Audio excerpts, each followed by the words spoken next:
Dentro de las causas de insuficiencia suprarrenal debemos diferenciar si nos están hablando de una insuficiencia suprarrenal primaria, es decir, de la patología de las suprarrenales, también llamada enfermedad de Addison, o si nos están hablando de causas que originen insuficiencia suprarrenal secundaria o patología de ACTH hipofisaria.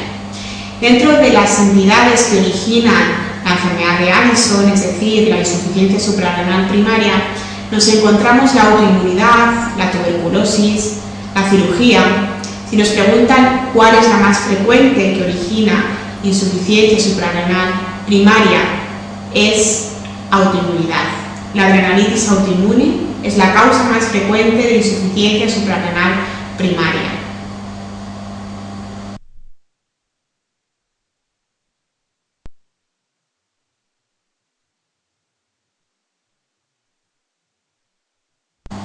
En el siguiente caso clínico se nos presenta un paciente con hipertensión arterial medida de 165/110 y con cifras de potasio bajas que en la analítica dan valores de 2,8 miligramos de cilitro.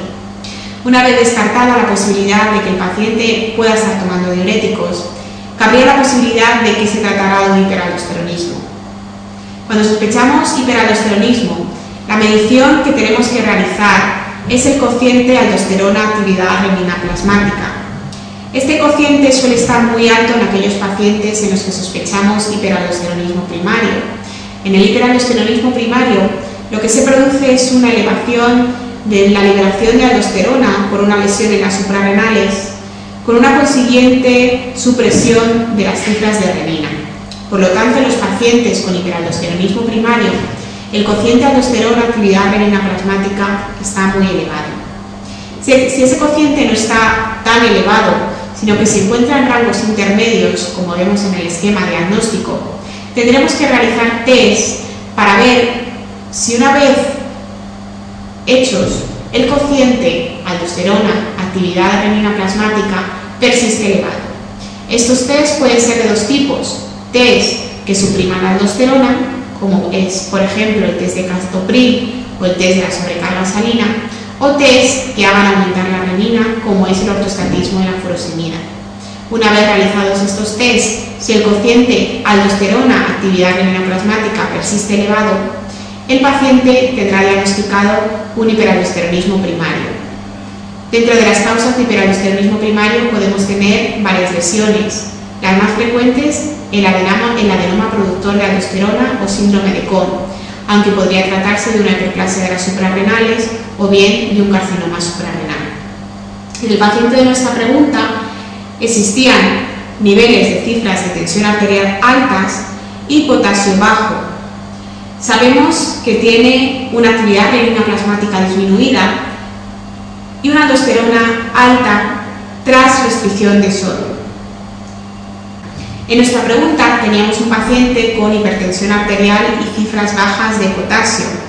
Este paciente presenta unos niveles de renina plasmática bajas, incluso tras restricción de sodio, y presenta unos niveles de aldosterona aumentada, incluso tras la administración de suero salino, que teóricamente debería suprimir la aldosterona.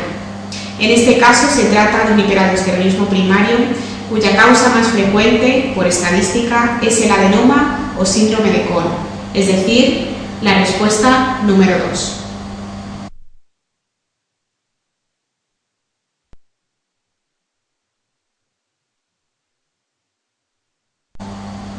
En la siguiente pregunta nos hablan de una paciente con antecedentes de tiroiditis de Hashimoto, lo que indica enfermedad autoinmune, que acude presentando una clínica de hiperpigmentación, astenia, hipotensión y dolor abdominal.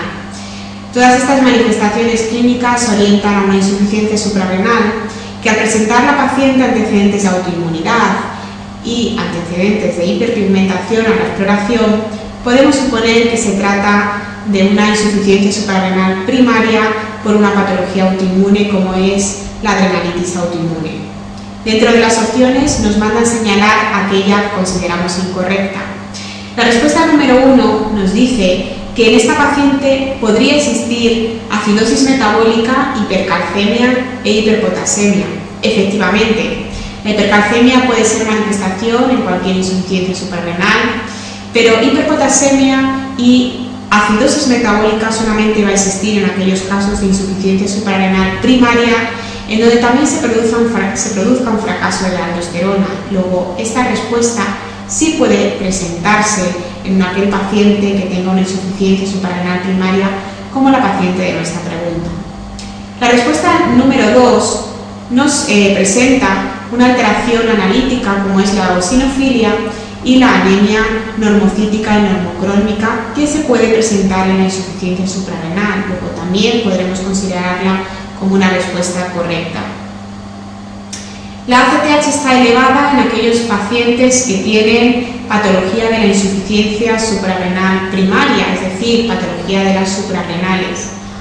Por feedback a hipófisis, la hipófisis intenta contrarrestar el déficit de corticoides de su eje aumentando el ACTH, y esto es lo que va a dar lugar a la hiperpigmentación del paciente, por lo que el aumento del ACTH también puede estar presente en esta pregunta.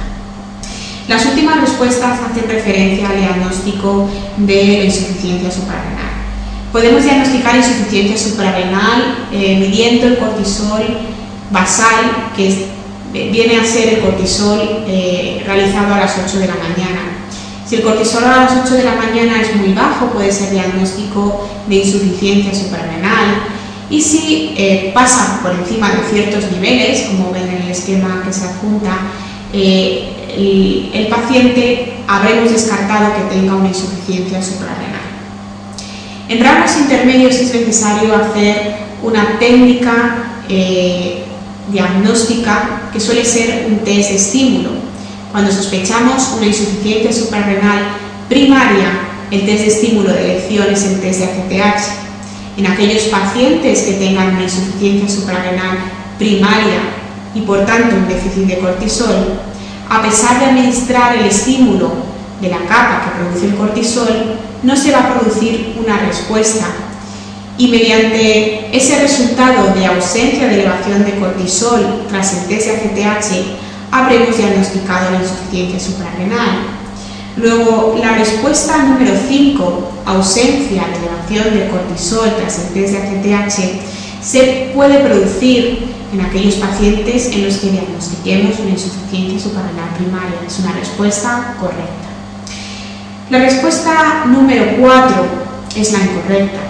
Cuando hacemos un test de ACTH no solamente podemos medir la respuesta del cortisol para ver si se eleva en aquellos casos en los que descartamos insuficiencia suprarrenal, o para ver si está disminuida en aquellos casos en los que diagnosticamos la enfermedad. También podemos medir aldosterona. La respuesta típica de un paciente con una insuficiencia suprarrenal primaria es que no se eleve la aldosterona tras el estímulo del ACTH. Es decir, al hacer un test de ACTH, como todas las capas de las suprarrenales están destruidas, no se producirá elevación de ninguna hormona, ni del cortisol, que dará el diagnóstico de insuficiencia suprarrenal, ni de la aldosterona, que nos hará diferenciar aquellas patologías primarias de las suprarrenales, no tienen respuesta de aldosterona, de aquellas patologías hipofisarias que pueden responder ligeramente ante un test de ACTH.